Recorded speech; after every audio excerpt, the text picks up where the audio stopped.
we got a very special guest, fellow ITR contributor. He's also the host of the Slip and Weed podcast. My man, Dakota. What's happening, baby? Thanks for having me on, guys. I really appreciate it. Hyped to be Yes, here. sir. But let's get right into it. Again, the reason we brought our guest on today, Anthony Joshua Usyk. Dakota, walk us through that, man. What are your thoughts on the fight? Listen, man, I was one of the things I got frustrated about in the buildup was like everything was Joshua centric. It was like, how does it affect him if he wins? How does it affect him if he loses?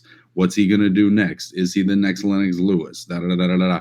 And everything was just centered around how the fight affected Joshua, regardless of how it went. And the reality was that like standing across from him was like a generational talent who could easily not be fighting because his country is at war that he was fighting in and had to remove himself from just to even do this shit.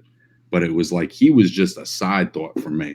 So as much as I personally like AJ, I just have always found people's obsession with him to be a little strange, particularly in light of like some of his limitations as a boxer. So going into it, I wasn't like hardcore rooting for Usyk, but I was just kind of hoping that like he's going to get some kind of credit or attention for just being an excellent boxer. And, Joshua looked a lot better, man. He did. He was falling for a lot less feints. I thought his feet looked better.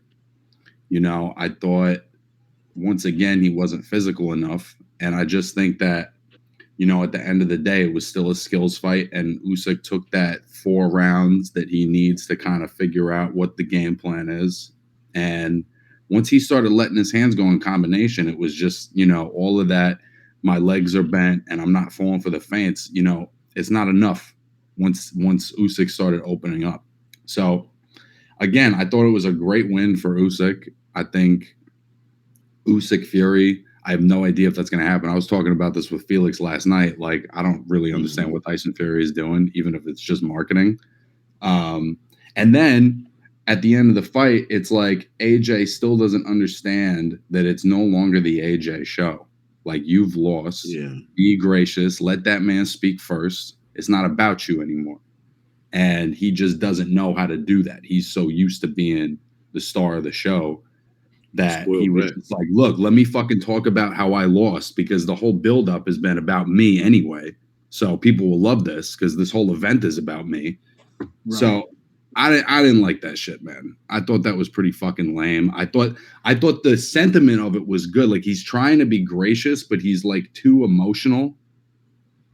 So I don't know, man. I think you could, at this point, I'm not saying he's number one, but you could start making an argument for Usyk being the number one pound for pound guy. And nobody's going to talk about it.